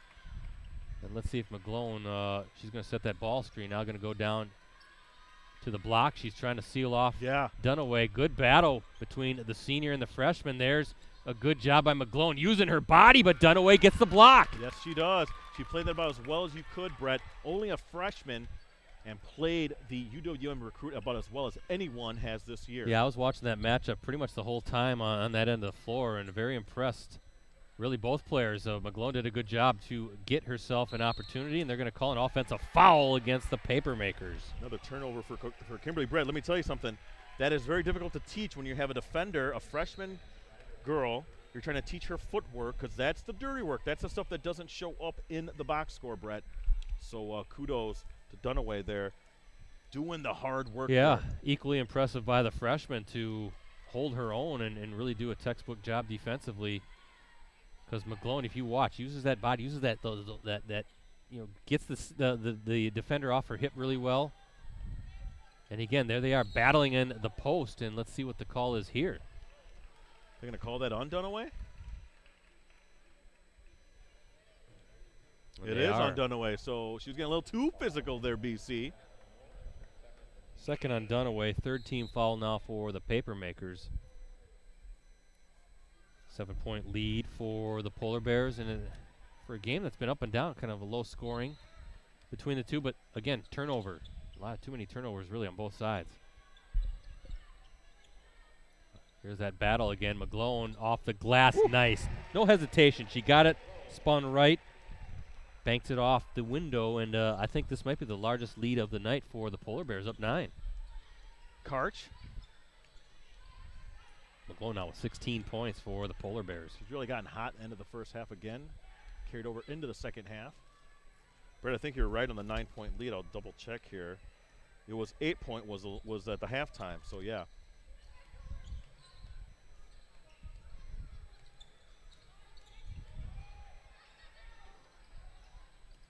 Karch, yep. She went into the trees there, Brett. Here's Murray. Yeah, good look by Dunaway to find Murray. And Murray delivers her second triple of this half. She's got 6. Big bucket for the Papermakers. And now here comes Kimberly. They got numbers. Murray again, short. Well, you see more teams now offensively. Murray going to try it one more time. Can't get it to fall. Lexi Day with the rebound, but you see more teams kind of tap it out, trying to on those rebounds, especially trying to keep a possession alive. Day's three-pointer no good. Look at McGlone working hard, but again, wow. Brett, I thought that was all ball. I don't know. Maybe I'm not sure if they were calling it with the body, but that was great defense by Dunaway. Yeah, and the Kimberly fans in front of us are not happy with that call. That's going to be Dunaway's third. And that's going to send McGlone to the line where she's 4 of 6 so far tonight.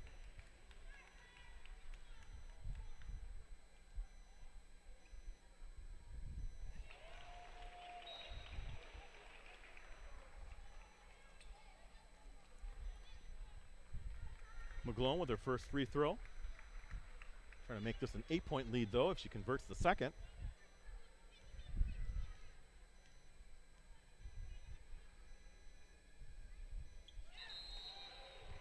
Good on her second. So 46-38 with 10:04 left here in the second half on your Verlo Mattress scoreboard. Hortonville with the 8-point lead. Karch, as now Hortonville trails off that pressure defense. Here's Murray.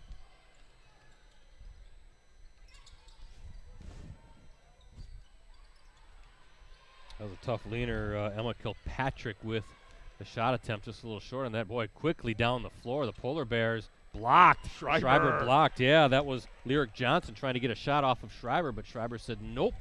And now Kimberly quickly down the floor. Murray to Pearson.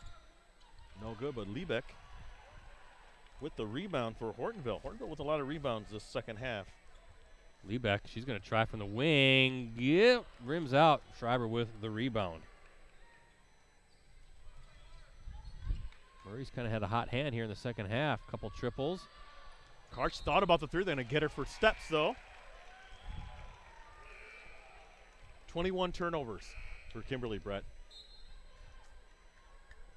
That's a lot. That's a lot of turnovers. And, again, one of the first questions I'll ask Coach Cullen is how much that definitely had an impact on the game, but what did he see out there? Was that mental mistakes? A lot of it probably had to do with Hortonville's defense, Brett, which I think has played outstanding thus far tonight. You see that more and more, it seems like when two really, really good teams go at it, teams that can play some defense, it's inevitable you're going to have turnovers. And I think good defense has led to a lot of those turnovers tonight. Schmidt. Good job working off that switch and almost knocked away. Dreheim doing a good job of corralling that what possibly could have been a turnover. Here's Johnson. A little bit of a different offense when McGlone's not out there, Brett. Whoop. Hortonville going to reset, trying to get it in the paint. Liebeck and Schreiber now gets the turnover, and here come the Papermakers. They're on the run. Finds Schreiber running the floor. Good finish.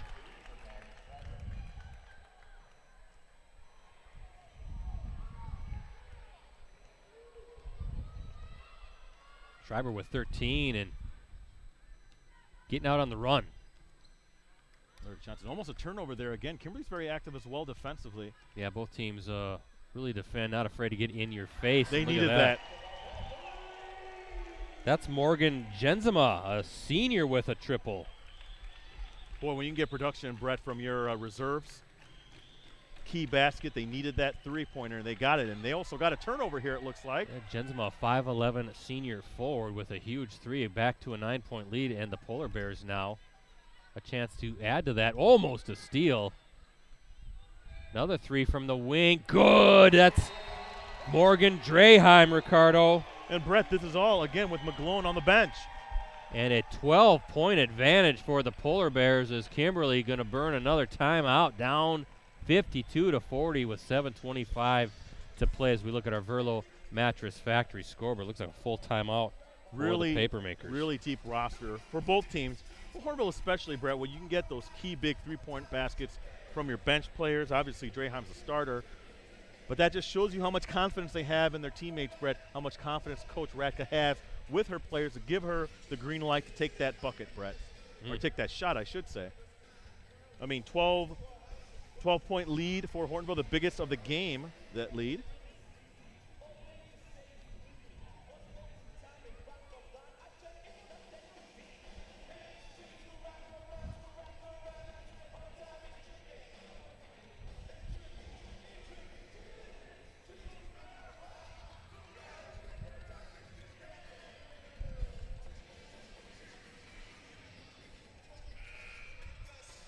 .7:25 left here in the second half. Hortonville High School. The host Polar Bears up 52-40 over the visiting Kimberly Papermakers. Again, both these teams are the top-ranked teams in their respective division. Kimberly in D1, Hortonville in D2. Last check on the boys' side of this matchup, Kimberly was up at half over Hortonville, 36-31. Jake Buchanan, the Papermakers, 14 points. That's a good close game as well. That one played over there at Whippet Court in Kimberly. Another turnover for Kimberly. Day will pop from 3, no good. And nice transition. Way to run the floor for the Papermakers as Ellisted gets the bucket and the foul.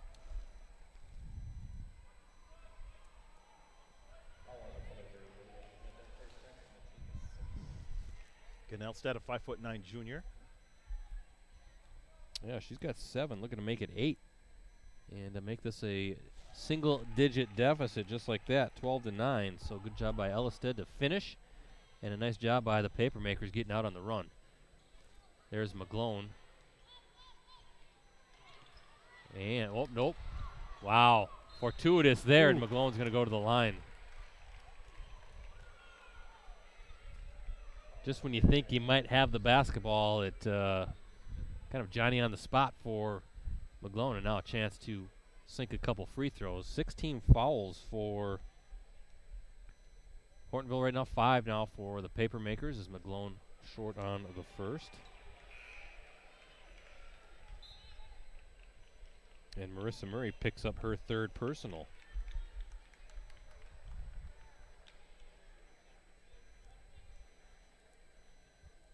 These free throws so critical now, Brett. We're getting to that stage where, again, another miss one. Wow. But look at McGlone with the rebound, and that's going to be a jump ball. Yeah, Kate Karch tying up McGlone, and McGlone short on those 2 free throws, and looks like possession arrow pointing the way of Kimberly. So the Papermakers still in this one. Plenty of time left, 6:51, only down 9.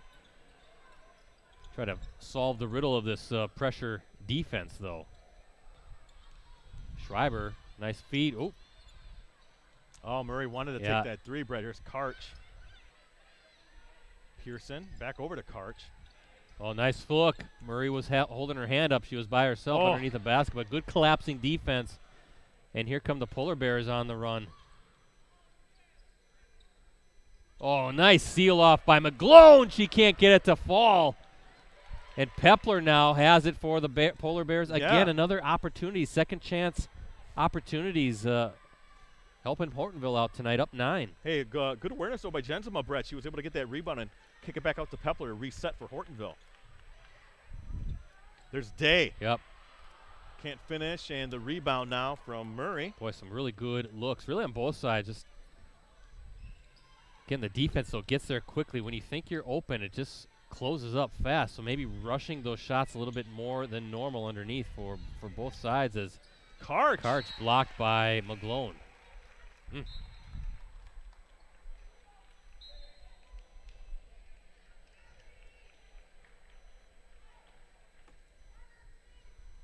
5:45 left here in the second half. 52-43 is your lead for Hortonville over the visiting Papermakers. Your Verlo Mattress scoreboard. Murray for Kimberly. And that was picked off by Day. And she's quickly out. Oh, a good feed. McGlone, though. Well, and there's going to be a wrestling match for that loose ball. Draheim tried to hit McGlone.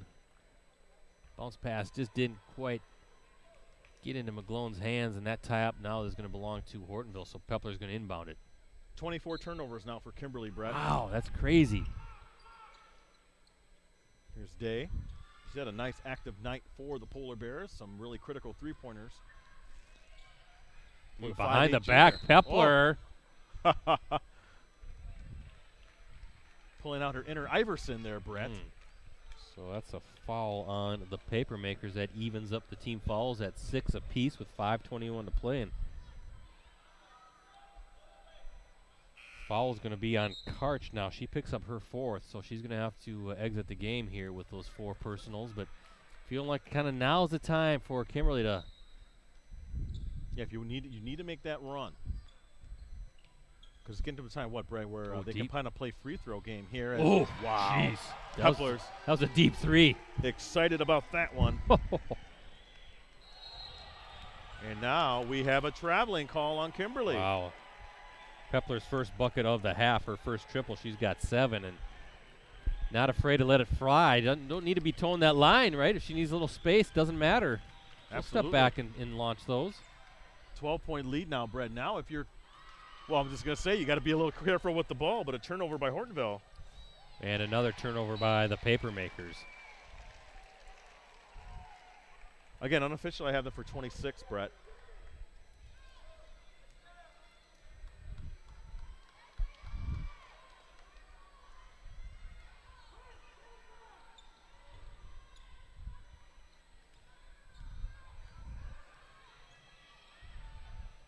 Boy, deep pass. Yeah, good arm strength there from Pepler. Yep, Day. She's going to spot up. She's going to take it. Rims out.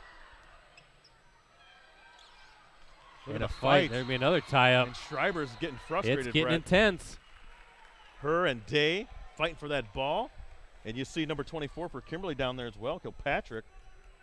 Ball will stay with Kimberly. And look at Hortonville, Brett. They're pressuring Kimberly. Well, did that go off of Schreiber? Oh, it stays with Papermakers and Draheim. You know, they sometimes when you're playing that defense, Brett, it's frustrating and it tough to keep your cool. Yeah, it does. Yeah, exactly. You worded it correctly. And even the best players sometimes do lose their cool in that kind of situation. I mean, look at that! Look at that double team. And Troy Cullen screaming for a timeout. Yeah. Yep. You know, because he had his freshman Mackenzie Drought there, Brett, getting sandwiched by a couple of Hortonville defenders. It's like a 30-second timeout, so we'll just one timeout remaining for Kimberly. That'll be a full. But Hortonville does such a good job, Ricardo, with the dribbler in the backcourt. They're gonna just put 2 people on there, and it really puts a premium on good ball handling. See if you can, number 1, maybe split that, but number 2, get some help, right, and try to get out of those situations. But easier said than done when they get on you and they deny passing lanes and make it really difficult, I think, even for the dribbler to see who's available to help. And I don't care how good you are, that's always going to be problematic if you're the offensive player. You basically you cannot make a mistake. It increases the chances for a turnover. And in that situation, did a nice job of really funneling the action towards the sideline, so you're really running out of floor space to even do anything. So it's harassing. It's tough. And, again, both programs will really hang their hats on good defense as well. Here we go again, and almost another turnover. Yeah, McGlone looking for that swipe. But again, there's that double team, and Karch trying to get it across. She finally does. And just they hurry the pace. They recover well, too. Makes the opposition very uneasy and uncomfortable. That was a pretty good look by Karch. Just couldn't get it to fall. And speaking of double teams, almost a steal by Marissa Murray, but they're going to call a foul on the Papermakers, and that's going to put Hortonville in the bonus the rest of the way. Murray picks up her 4th. So, yeah, 17 fouls for the Papermakers, and somebody in front of me not happy with the official. No.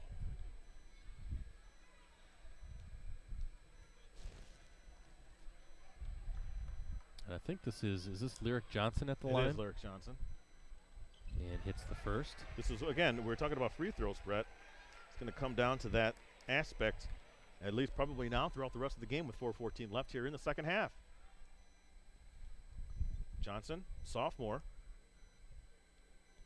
And nails her nice job, second. yep. 2 of 2 in the bonus. She's got 6. And there's a foul Wow, on Kimberly. another Brett. one. Who was that on? They're calling that on Murray. Murray, so she's out. She picks up her 5th. She has fouled out of the game. And McGlone will be going to the line here as action resumes, shooting the 1-and-1. But That was boy, just a regular foul. That wasn't a technical, was it? no, they got okay. Murray as with her 5th, so she Okay. just fouled out of the game. So Murray exits with 6 points, 2 triples here in this half. And now McGlone at the line shooting 1-and-1. 6 of 9 from the stripe is Macy McGlone tonight. She's got 18. Make it 19. And Hortonville right now, Ricardo, in complete command of this one. With a little more than 4 minutes to play as we look at our Verlo Mattress Factory scoreboard. 20 points now for McGlone, and the Polar Bears up 16. Karch able to get it away as now that leads up to 16 points for Hortonville.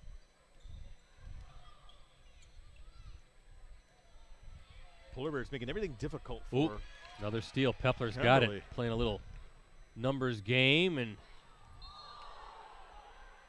Morgan Draheim just couldn't finish that one. We got a foul against the Polar Bears. But another steal and another turnover for Kimberly. So Pepler picks up the foul. That's the 7th team foul now against Hortonville. So free throws coming for Kate Karch here with 3:47 to play. But Kimberly down 16. Yeah, 7-0 run here for 7-0 run for Hortonville, Brett.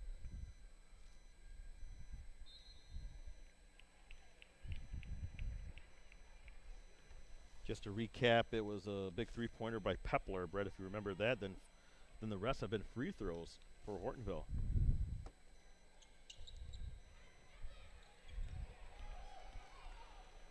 Lyric Johnson with that rebound on the missed free throw. Well, if you're Hortonville now up 16, there's really no rush to force up shots. You can just work some clock as Pepler going to show off her ball handling skills a little bit on Karch defending, but nice job by Karch with the steal. Here come the Papermakers. Up, left hand, no, but Mackenzie Drought, the freshman, going to the line, shooting 2.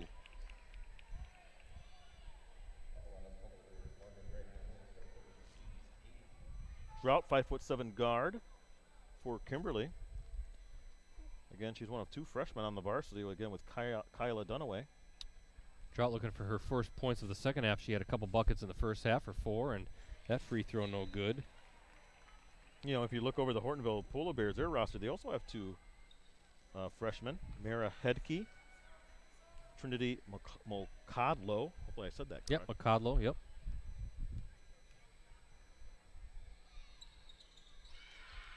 Missed free throws. Hurting Kimberly now as Pepler with that rebound. And again, there's a great double team by the Papermakers trying to force the action. And what are we going to call here? Going to stay with Hortonville.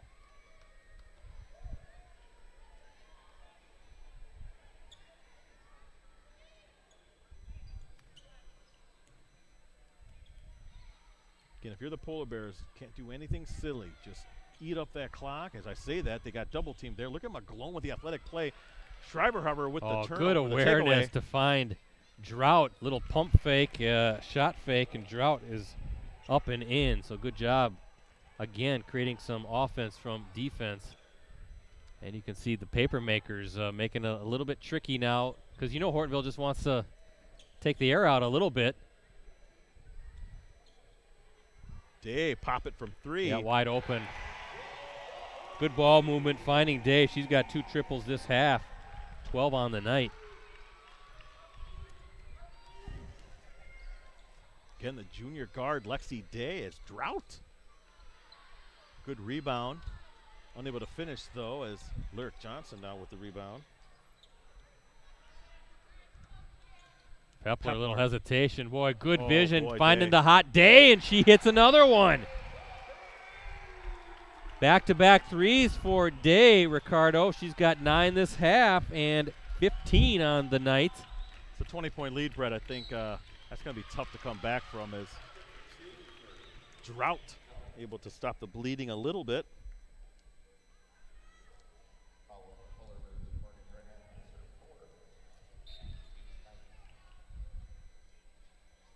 What a performance by Hortonville. But remember, this is a D2 team.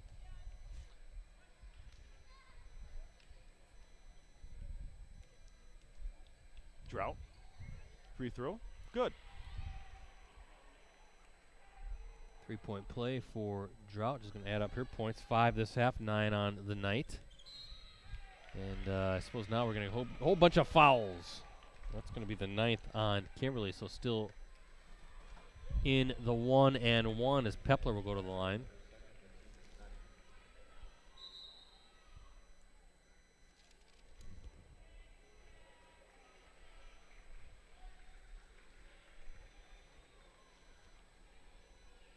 Schreiber picks up the foul there, and let's see if Pepler can hit both. Hits the first.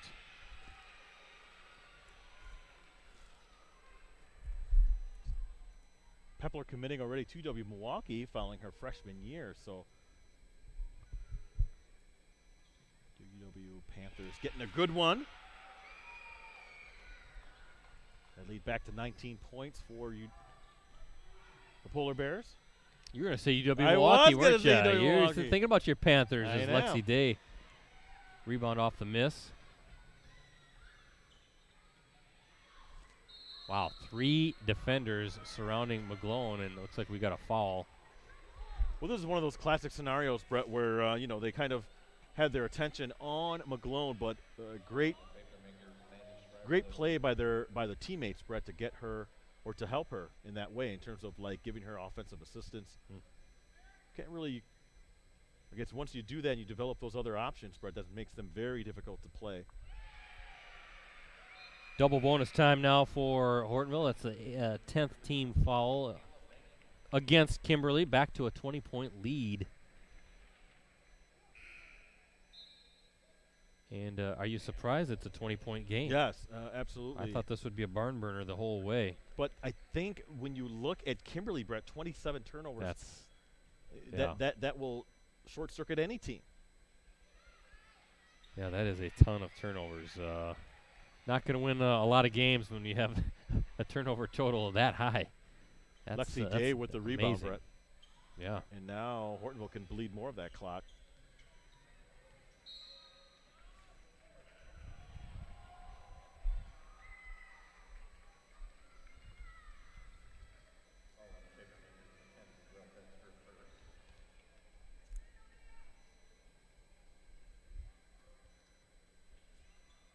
So Aaliyah Schmidt now shooting a pair.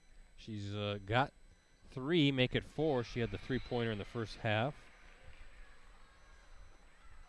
And an awfully impressive performance tonight by the Polar Bears. And now the fans on their feet across the way, the home fans, as Macy McGlone takes a seat.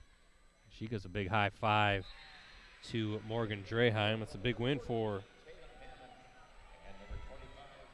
Hortonville. Again, not since 2017 has Hortonville beaten Kimberly, the 2016-17 season, and just make a statement. I mean, now they open up a little bit of a lead in the FEA race. So I got to check. Appleton East only has the 1 loss as well. So right now, this will be Kimberly's 2nd conference loss. Hortonville will remain undefeated, and barring what happens with Appleton East tonight, still a 3-team race. East has how many losses? 1 loss in conference play. Okay.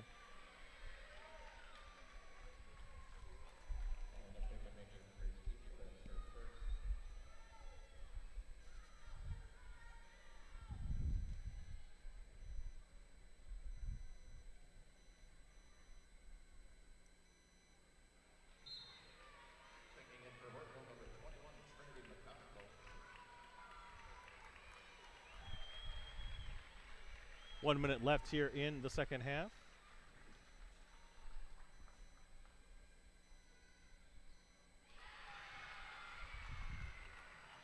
I missed that player, Brett. Who was that? Number 14. Tatum Hammond. Okay. 3-point basket. Good. Catch who hit that one. Do you see who knocked that one down? Yeah, I'm looking at her right now. Number 5, Rosie. Yes. So it was Drought.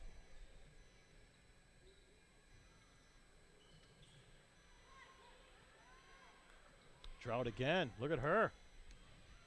She's been very active tonight, Brett. I know they have a loss here, but they have a very fine player with her in the coming years. 71-53 lead for Hortonville. Impressive win for the Polar Bears. As believe me, this will weigh on some of the voters' minds, Brett. When we do our Beaver Dam will still be number 1. Oh, sure, but Associated Press rankings. But Hortonville's got to be right up there. In my opinion, Hortonville's a clear number 2. Oh, I would agree. 71-53 is your final here at Hortonville High School. Polar Bears over the Papermakers, battle of top 10 teams.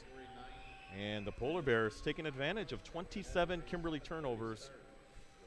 Pull away late in the end. Actually, I think they had a 20-point lead in several instances. And yeah, your thoughts, the big I guess. win. I mean, let me talk with Kimberly first. First off, I'm not exactly sure what's going to happen during the second half of the season. There's a lot of young players for Kimberly, I've noticed, but some of these players I think have a lot of talent. They all have a lot of talent when you look at it, but one thing that they have to clean up the turnovers. That was apparent here, and I'm going to talk to Coach Cullen about that. Is that something that's fixable? Is that something with what you got to take, what you got to experience with the younger players? That's going to be critical for them moving forward because Division I, in my opinion, is wide open now. Bayport, the defending state champion, just lost one of their best players in Emma Nagel. So now you have a little bit of an opening there. You never want to look at injuries in that way, but it's true. That's the fact of the sport. As for Hortonville, again, I know they have to run into Beaver Dam sooner or later, but there's no doubt in my mind that this is a team that should be at the Resch Center competing for that gold ball, Brett. This team has it all. They have the post, they have the depth, and they have the perimeter shooting to really go a long way. I guess it depends, though, when that matchup could happen. Would it happen before the Resch Center? It possibly could, depending on where they're seated. I didn't look at the sectional breakdowns, but I do know this: if they make it all to state, Beaver Dam would be the first seed, and I can't imagine how Hortonville would be nothing other than the second or third seed. Entertaining game, though, Brett, and a very impressive win for Hortonville. Yeah, just trying to find some of the any sort of boy Kimberly Hortonville updates, and just nothing coming through that I see. Maybe I'll check the Papermakers website here because I am curious on what is going on. I just don't, I can't find it, so we'll just have to find out when we get to the office. But yeah, be sure to folks to check out Ricardo's wrap up later. Yeah, it'll be online, but then it's also going to be part of a prep column that I'm doing early in the week next week. So you can find everything on postcrescent.com. But that's it for you. Yeah, I got to head down, and thank you again, Brett, for your notebook. Helped me out tremendously, but I'm going to be talking with hopefully both coaches. So I got to get down there because I know that Coach Radka likes to leave early. Oh, yeah. She likes to get out of here. She wants to get out of here, go home and relax and kick up her feet. 18-point victory for the Polar Bears. So congratulations to Celeste and Hortonville. Should be fun to watch them the rest of the way. Wouldn't be surprised if we catch maybe the rematch of this one or an Appleton East Hortonville showdown. Well, we'll see. We'll see how it all plays out. Thank you, everyone. We'll see you back here next Friday.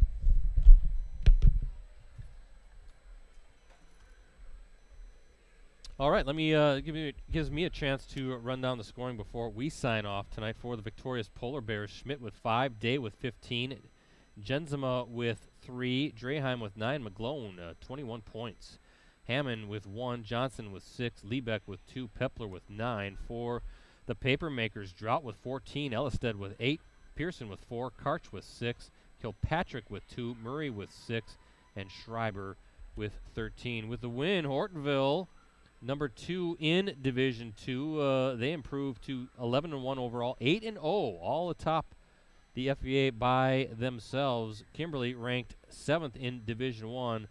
The Papermakers fall to 9-2 overall, 6-2 in the FVA. Up next for the Polar Bears, they're at home against Oshkosh North on Thursday.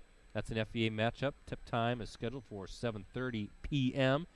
Papermakers' next game is on Tuesday at home against Appleton East. That, too, is an FVA game. Tip-off is scheduled for 7:15 p.m. As for us, we're back at it next Friday night. We're going to be at Kimberly High School as the Papermakers host Kaukauna in a Fox Valley Association boys basketball showdown. Our live coverage will tip off at approximately 7:15 p.m. By the way, you can access our previous Game of the Week live streams on our USA Today Network Wisconsin websites. Just go to the sports section and scroll down until you see the Watch Our Varsity Game of the Week prep live streams link.